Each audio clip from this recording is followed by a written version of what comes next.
பிரியாணி பண்ணும்போது வேற பக்கம் கவனம் போனப்போ ஜன்னல்ல ஒரு அழகான தேவதையை பார்த்தேன். கூண்டில் அடிச்ச கிளி மாதிரி.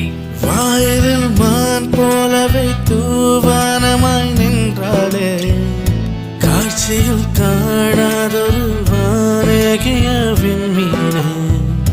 வாயிலில் மான் போலவே தூவானமாய் நின்றாளே, காட்சியில் காணாதொரு வானேகிய விண்மீனே. மலர்கொடியா உயிர் சிலையா வளர்மதியா யாரு, பனிமலரா மதுரசமா மயிலிறகா யாரு. என்னோட மனசுல ஏதோ இனம் தெரியாத ஒரு படபடப்பு. அது வரைக்கும் நடந்த எல்லாமே அந்த நிமிஷம்தான் ஞாபகத்துக்கு வந்த மாதிரி.